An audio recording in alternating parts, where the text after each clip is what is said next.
This episode sponsored by Trailblazers.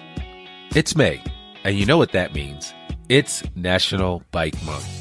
Trailblazers is hosting this region's bike challenge and will be hosting fun challenges and events you can participate in to win all month long. All you have to do is log your rides. For more information, visit www.love2ride.net/NW-Arkansas. Hope to see you out on the trails. Support for this episode comes from Signature Bank. Hey, this is Gary Head at Signature Bank of Arkansas. We founded Signature Bank in 2005 with local ownership to serve our communities with the best bankers with the most authority to do business.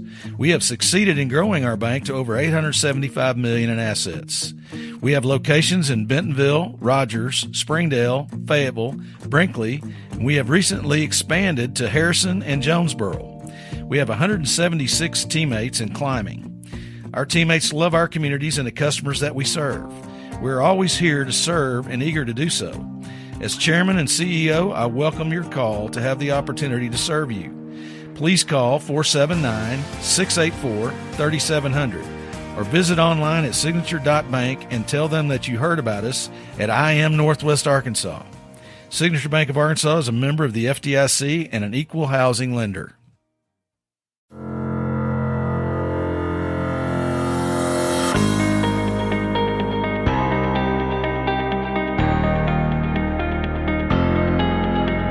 It's time for another episode of I Am Northwest Arkansas, the podcast covering the intersection of business, culture, entrepreneurship, and life in general here in the Ozarks.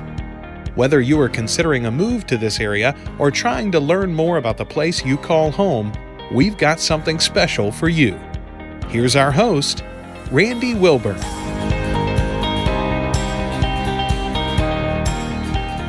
Hey folks, and welcome to another episode of I Am Northwest Arkansas. I'm excited because today I'm sitting here in front of somebody that it's taken months for me to actually get them physically in front of me to record a podcast episode. But that person is none other than Natalie Tibbs, and Natalie is the executive director of both Restoration Village and the Children's Advocacy Center of Benton County. And for those of you that know me, you know that I've really tried, at least over the last year and a half, to make sure to be really intentional about covering all of Northwest Arkansas. Because again, this is the intersection of business, culture, entrepreneurship, and life in the Ozarks. And we do life every day. And sometimes we do life messy. Sometimes we do life great. And you can't necessarily separate the two. And I think it's important for us to talk about everything that impacts us. And so I got a letter from a listener that said, it would really be great to cover some of the social services and some of the other organizations that are here in Northwest Arkansas that are making a difference in the lives of people. And Natalie's organizations are doing just that. And so I said, you know what? I have to have Natalie on. She's a good friend of mine, Mark Zweig. And you've heard me mention Mark on this podcast. He's actually the reason why I'm physically here today in Northwest Arkansas. So if you love this podcast and you love me, you have him to thank for me coming here, because I would have never moved to Arkansas, not in a million years. But I'm here and I'm loving life. And this is where we're embarking upon almost 8 years now. So that's a good thing. So without further ado, I'd like to welcome to the podcast, Natalie Tibbs. Natalie, how are you doing today? I'm doing great. And I'm so excited that we were able to finally make our schedules work for today to happen. Listen, I wasn't sure we were going to see this day, but like you said, I mean, if anything that's worth having, you can wait for it. So, yeah, so I'm all good. That was actually my method, Randy, is, just make the wait and build the excitement and the curiosity. Sure. So listen, I'd love for you, just before we jump into the organizations that you represent and the great work that you're doing here in Northwest Arkansas, just give our audience a little bit of your background and your superhero origin stories, what we like to call it. So you can just give us the kind of as I like to say, I don't know if you remember this, maybe I'm dating myself, but we used to get Cliff Notes in high school so that if we didn't want to read Macbeth or Romeo and Juliet, we'd buy the Cliff Notes, and the Cliff Notes were like a annotated version of the story, so that way we could get away with telling our English teacher that we did the assignment by reading the Cliff Notes. So give us the Cliff Note version of your superhero origin story. Okay. Well, how far back do you want to go? You can go back as far as you want to go and make it relevant to what you're doing and your mission and your life's work right now. Well, I am not originally from Northwest Arkansas, though I definitely claim it because while I was born in Tulsa, Oklahoma, so not too far away, right, our family had moved here when I was 6 years old. And at that time, they founded Restoration Village. And so my parents are actually the founders of the two organizations that I am privileged to lead today. And so coming from Tulsa in a single family dwelling where it was just mom, dad, and a bunch of kids and just a normal life of waking up, go to school, I was the only one at home with my parents because a lot of all my siblings are a little bit older than me. So I'm the youngest of 5. Oh, wow. And I am every bit of that baby of a family. And so while they were at school, it was just me hanging out at home with mom. I went to kindergarten in Tulsa, and then we moved here that summer, and I started at a small private school. So I would consider myself a small town girl-ish, considering how small Rogers, Arkansas was 30-something years ago.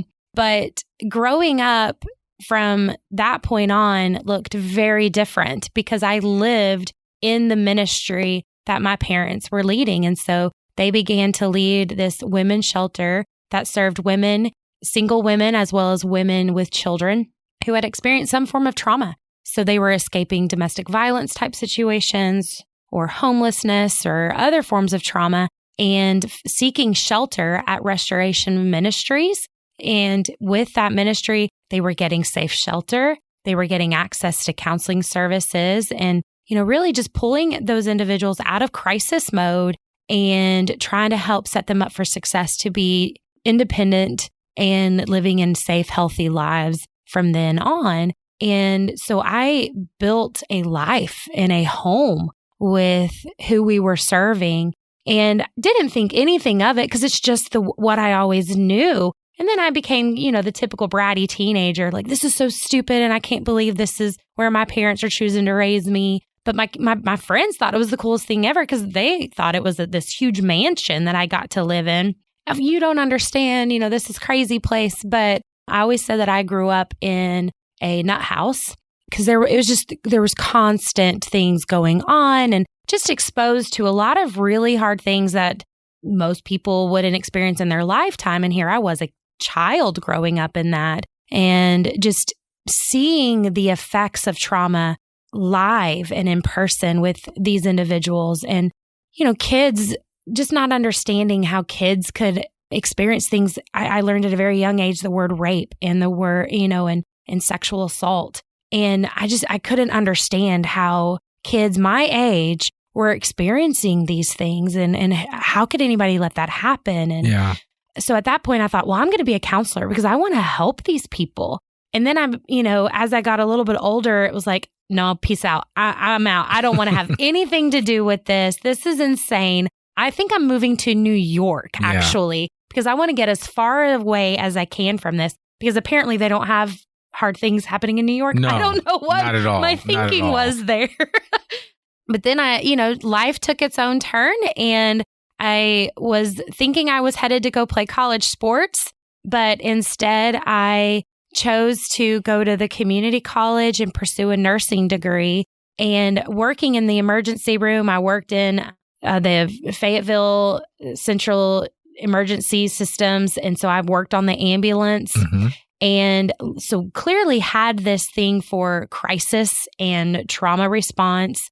And once I got into nursing school, I'm like, but hospital nursing, the ambulance, that life isn't something that I want to sustain. I did have a son at this point, and so wanted to just build a life that supported myself and him. And out of nursing school, I got this job as a sexual assault nurse examiner, examining pediatrics and adolescents, and then getting, again, certified to do adults right out of nursing school. And so I got exposed immediately to the world of the Children's Advocacy Center and became the full-time nurse there at the CAC. So my entire career outside of college has been working in abuse and trauma. But again, my parents found founded not just Restoration Village, but out of the work there at Restoration Village, they founded the work at the Children's Advocacy Center. So I didn't get very far, and found myself working in the field. And I'm married. We have 7 children, and they're ranging from the age of 3 to adult. Wow.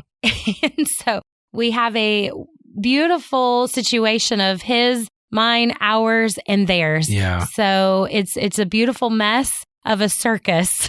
That's awesome. But it is our story, and I don't think we would change a thing about it. So. Oh man. Well, I love hearing that. And I you would almost say that Restoration House, soon to be Restoration Village, was almost like a proving ground for you, unintentionally, really, if you think about it, that ultimately helped you to morph into the role that you're in now and gave you a bird's eye view of things where you found your life's calling probably at a young age, and then it just eventually evolved for you.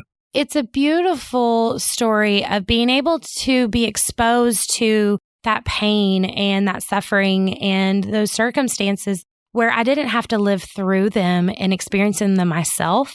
In working with a lot of clients who've experienced some of these things, that's one of the first things they'll say is, well, you don't understand because this hasn't ever happened to you. Right. And while they're correct to some degree, I can say, but I grew up exposed to this from a very early age where a lot of people can't. And so I do know what you're going through, and I do understand, and I do want to help. And helping doesn't mean we have to fix it. And, I learned that just being there was more powerful than having the solution to it all. Yeah. And learning to see somebody at their level and to value them and to say that they are important and they are loved, are some of the most powerful words we can ever say. And to be able to do that in a faith-based environment, it's truly just remarkable, the transformed stories that we've been able to witness. And I'm thankful for those years. While difficult at times, I absolutely believe that it's what's made me who I am today. Sure. Well, and I have to ask us, because I'm sure some people are wondering, how were you able to kind of compartmentalize things, though, in the sense that you still have to live your life and you still have to do what you do, right? And I'm sure there's maybe some people, there might be a young lady or a young man that's listening to this podcast that wants to get into this profession, but they're thinking, man, every night I'm going to come home carrying all this baggage with me, all of the problems of life that other people have that I will ultimately internalize. How did you deal with that? I think you have to embrace the fact that it is going to change you. Who you were prior to working in this field is no longer who you're going to be. And that's a good thing. It should change you. Yeah. But let it change you for the better. And so many people want to rush in with their capes and save the day, but then they want to go home and leave it all at the door. You can't do that. There's no way to do that because these are human beings. And these are some of the most horrific stories you'll ever hear. It's going to change you and it's going to hurt. Yeah. It's supposed to. But having the ability to understand what your role is in those moments and what the impact really is, you're not going to see results in that moment necessarily. And you may not ever get the opportunity to see those results, but they aren't for us to always see. Sure. And it's bigger than us and it's bigger than ourselves. And we have to understand we're part of the ripple. Right. But what part of the ripple is key to success? And compartmentalizing, in some sense, I feel like I'm the queen of that because there's so many different things going on, but also knowing when to feel and when to just say, today was rough and today I need a low key night. I need whatever it takes to regenerate that cup and to fill that cup again so that I can walk back in the doors tomorrow morning and give it just as much effort as I did yesterday. I need to have a lot of self-awareness and know what it is that fills my cup. And, for me, Jesus is at the heart of all of that and the role that he plays in the healing of the broken, but also the gifts that he has given me to be able to be part of these stories and to be part of this healing process. And to be able to use those skill sets. And for so many years, it was nursing. And then becoming a leader since then, I would often say, I'm just a nurse. Like, I don't know what I'm doing. I don't know how to lead an organization. I don't know how to lead other people, but not realizing like all the years, like it wasn't just nursing. It wasn't just living there, but like how that built this incredible story and part of the journey to get here. Yeah. I mean, the preparation piece of it is you can't ignore it. And a lot of it is, it's like I tell my kids all the time. I have a 17-year-old and, these kids nowadays, I mean, and again, I'm not getting on kids. I'm just saying most kids, I was like this. I'm sure you were like this. We all want this microwave version of ourselves where we can just in an instant see the change and all that. And I'm like, man, this takes time. It takes effort. You've got to put the work in order to see the results.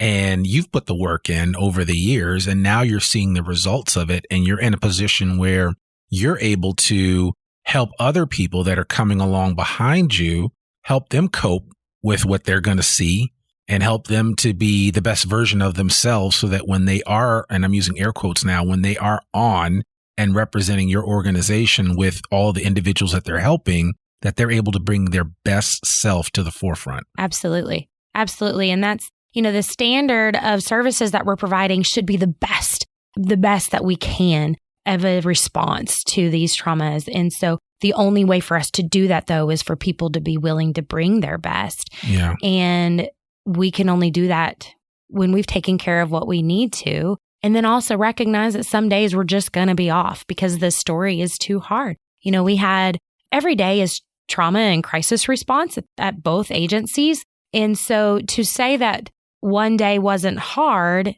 would be ignorant of me, but there are just some days that are like extra hard. And, and so just trying to look at what does our organization do as a response to that?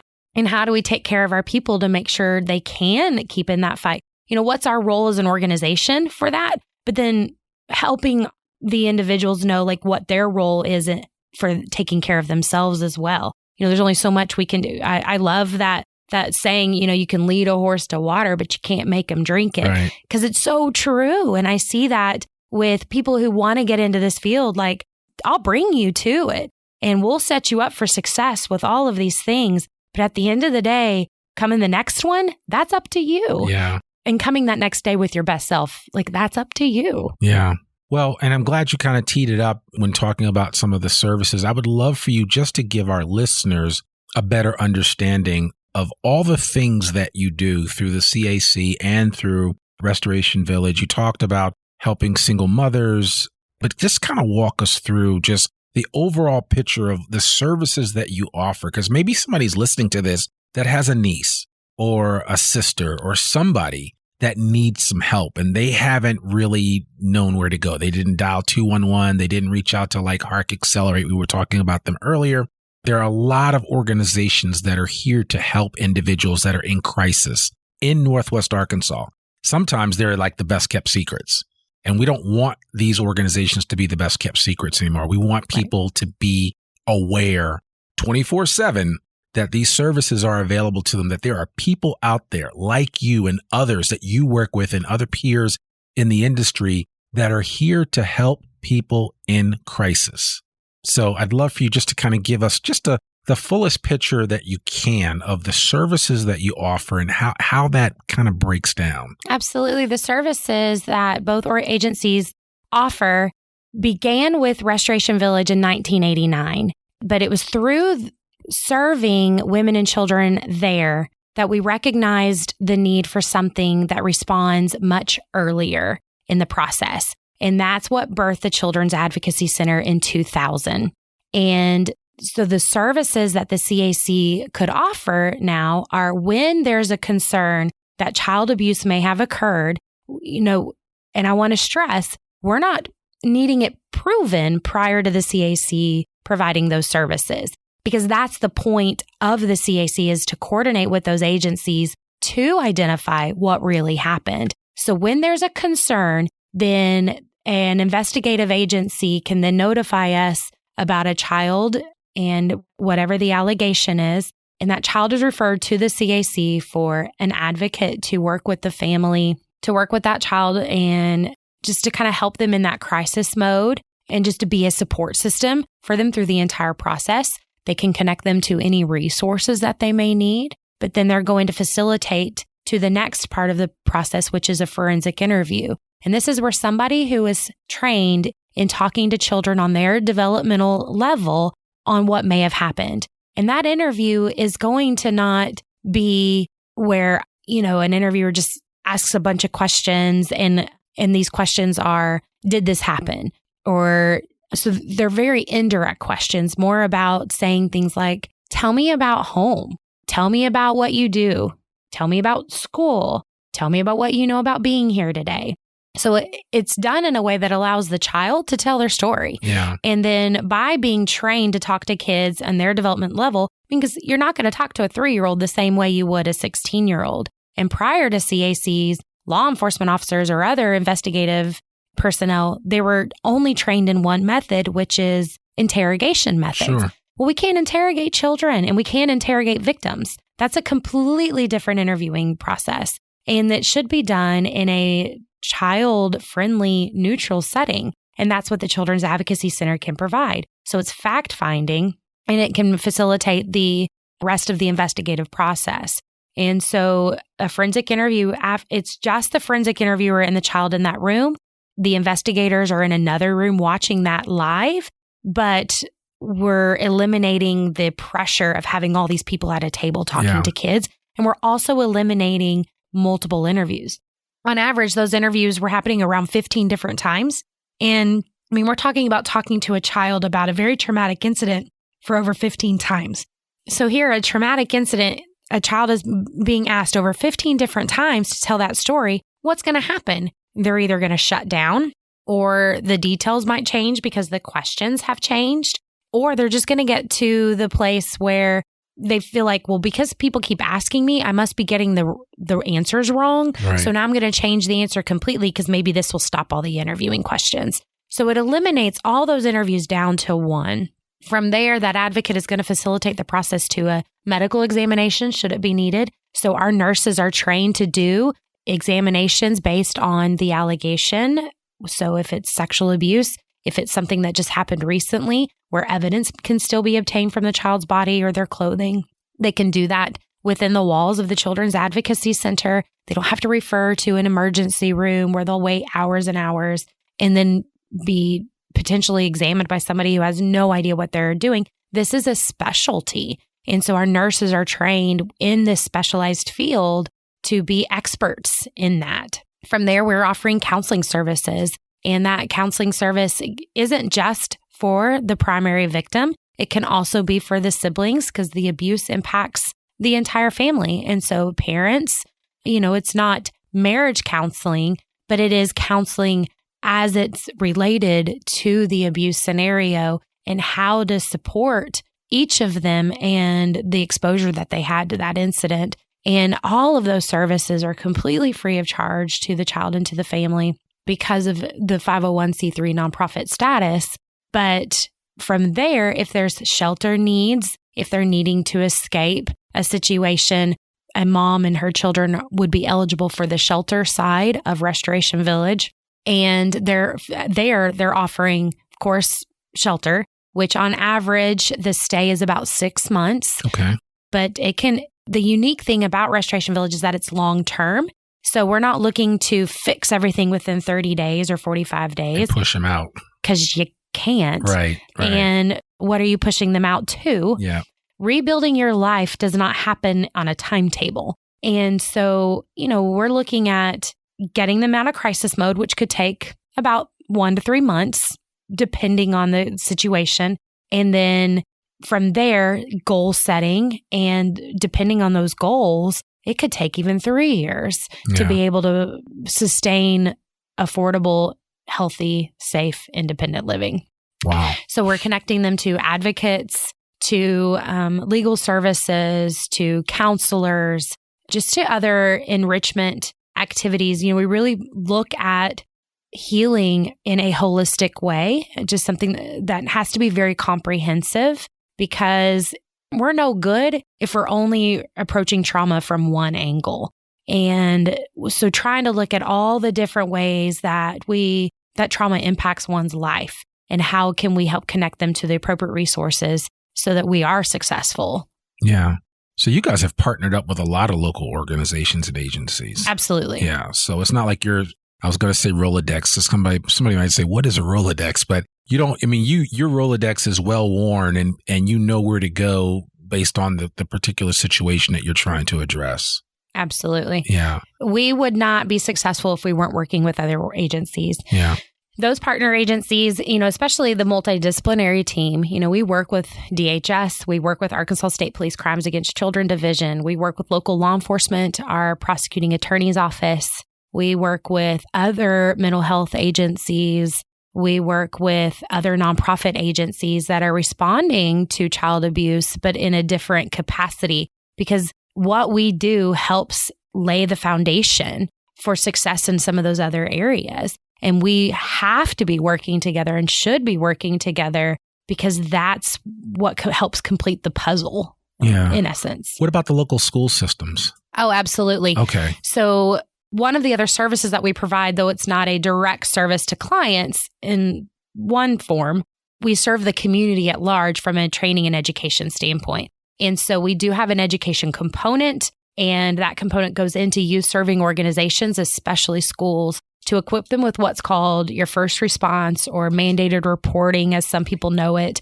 to help equip mandated reporters on signs and symptoms to look for, how to handle when you suspect something or when a child does disclose something to you as a professional or you witness something. Yeah. What do you do with that information? How do you approach the child? What kinds of questions are appropriate to ask in that crime, in that initial scene, I guess you could say, and then how that sets up for success for the investigative process, because you don't want to inhibit what they need to do investigatively by asking the wrong questions initially. And so we try to provide the tools to school systems, daycare systems, churches, and any other youth serving organization to be equipped for those situations. Okay. So Restoration Village is located in Rogers?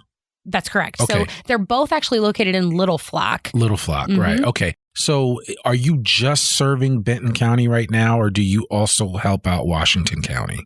The Children's Advocacy Center services families within Benton County only, because there are sister agencies all across the state who serve other counties within Arkansas.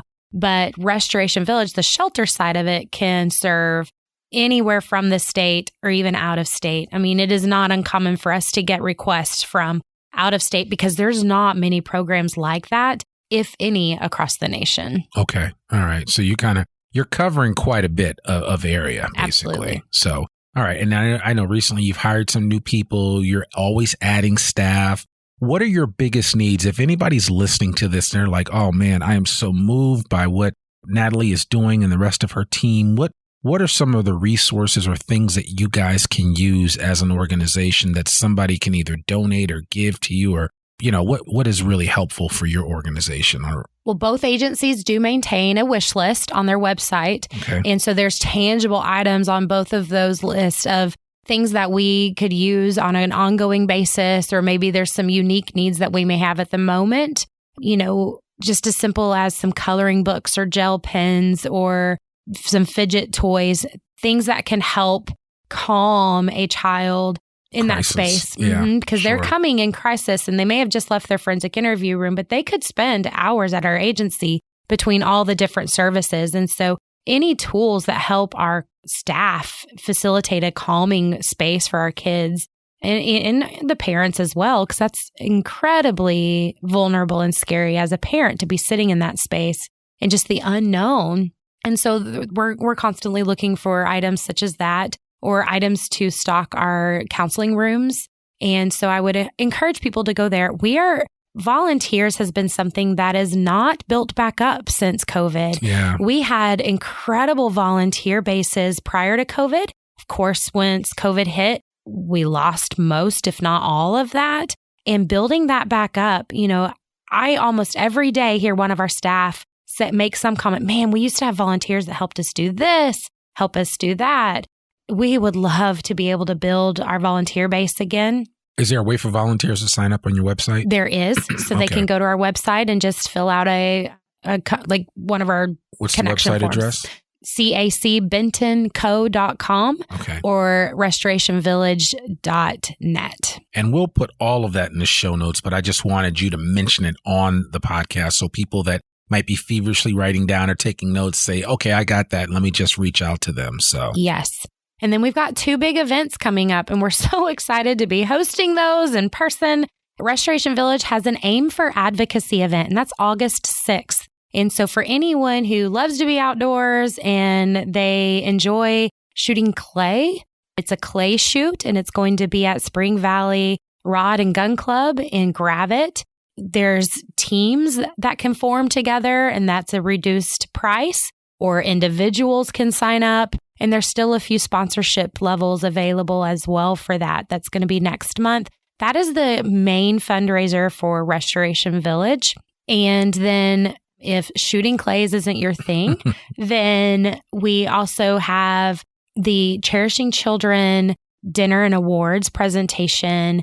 That's going to be at the Rogers Convention Center in September. And that supports the Children's Advocacy Center. And we have the event chair is John Laney with Walmart. And then the guest speaker is Christina Meredith, who is a former Miss California. Okay. But has just this incredible story of what she overcame as a child that relates to the work that we do, but just how having appropriate people in place that could help empower her and set her up for success. I mean, she was homeless. I believe she was impacted by the foster care system, child abuse and trauma. And so just really look forward to hearing her story. And so again, individual tickets can be purchased online or tables can be sponsored as well. And all the information for both of these programs are on your website. That's correct. And these are annual programs. So if somebody's listening to this 9 months from now, they can expect that these programs will be happening again in 2023. Yes. Okay. There's a lot of exciting things on the horizon on how these 2 organizations serve the community. Mm-hmm. And so how these events look in 2023, I can't guarantee. But yes, there will be events similar to this at that time. You can always go give us a like and a shout out on social media. Sure. Increasing followers on that. I don't know that maybe our community knows, but I don't know how powerful they realize just liking that and sharing some of those posts are, because that builds awareness. Sure. And so by following both of the agencies and following our journey and our story, it really makes a difference in the reach of who we can be able to get our story out to. Yeah. And I want to encourage people that are listening to this that, again, you just visit IamNorthwestArkansas.com. You can look up the show notes for this particular episode, and you shouldn't have any problems. You can even just search Natalie's name, Natalie Tibbs, Tibbs, and you'll find, or you could search Restoration Village or Children's Advocacy Center, and you'll find all the information on the show notes for this particular episode, along with all the links to the website for Restoration Village, the website for CAC, and Natalie's contact information in case you want to directly reach out to her, or you want to, buy her whole team Starbucks for a year or something like that, because I'm sure caffeine goes a long way in the work that you guys do. Am I right? Absolutely. So, Loving on my team. Oh, man. Northwest Arkansas, they could use it. Yeah. That is one of the best ways that you can serve victims impacted by trauma, is supporting the workers who show up every day to do it. Yeah. They love food. Yeah. Mexican food, especially. So okay. there's always an option. We'll have to talk to Chef Rafael Reyes from Yayo's. So, I'm sure he might work something out with the work that you guys are doing, and that he's right in your backyard. So we would never say no to that. Yes, I will have to mention it to him when I talk to him next time. So that's for sure. Well, Natalie, this is great. This was well worth the wait. Okay. And I'm glad that we had a chance to bring you guys on to talk about the amazing work that you're doing. And, I don't want to make light of it by just saying, well, I can check that box. It's important that people know this story, that they know your story and what you're doing on a regular basis, what gets you up each day, because it does make a difference in the lives of so many people, that if your organization and the services that you offer didn't exist, I mean, we would have so many more problems, in this world and in our own little neck of the world here in Northwest Arkansas. So I appreciate from everybody here all the work that you guys are doing at Restoration Village and at the CAC. And so we want to just continue to encourage you to keep fighting the good fight and know that there are people behind you that want to see you guys be successful, that all the resources that you could ever need will just flow to you guys like never before. So we're really excited about what you're doing and what's to come. So we look forward to having you back at some point in time in the future to talk about some of the great things that are happening in Northwest Arkansas with your organization. We'd love to have a day where there isn't any more child abuse. But the reality is that we know that that's not going to be the case. There's always going to be some challenges out there, but with people like you and your organization and what you're doing to make a difference in the lives of individuals, we can rest a little easier at night knowing that we are making a difference. So thank you very much for coming on the podcast. Randy, thank you so much for having me. Thank you for allowing me to tell our story. You know, you mentioned eliminating child abuse. That's actually the vision for Children's Advocacy Center. And while we cannot eliminate every single situation, we do 100% believe that the work that we're doing today impacts the elimination of, because it breaks a cycle. Yeah. And we have witnessed where it has broken those chains.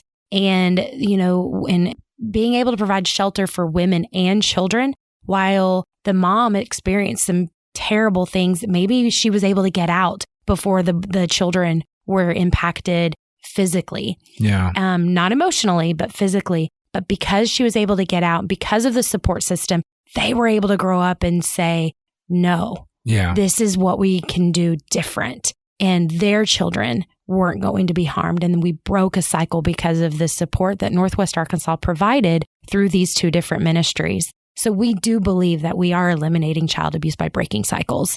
And I'm, just so grateful to be able to tell that story today. Awesome. Well, thank you again. Well, folks, that's another episode of the I Am Northwest Arkansas podcast. To learn more about us or to read or download the show notes from today's episode with Natalie Tibbs, please visit IamNorthwestArkansas.com. You can also listen to this podcast and sign up for our free newsletter to keep up with us and all things NWA. Sign up today. You can subscribe to the I Am Northwest Arkansas podcast wherever you listen to it, and please consider rating and reviewing us on Apple Podcasts. Remember, our podcast comes out every Monday, rain or shine. I'm your host, Randy Wilburn, and we'll see you back here next week for another episode of the I Am Northwest Arkansas podcast. Peace. We hope you enjoyed this episode of I Am Northwest Arkansas. Check us out each and every week, available anywhere that great podcasts can be found. For show notes or more information on becoming a guest, visit IamNorthwestArkansas.com. We'll see you next week on I Am Northwest Arkansas.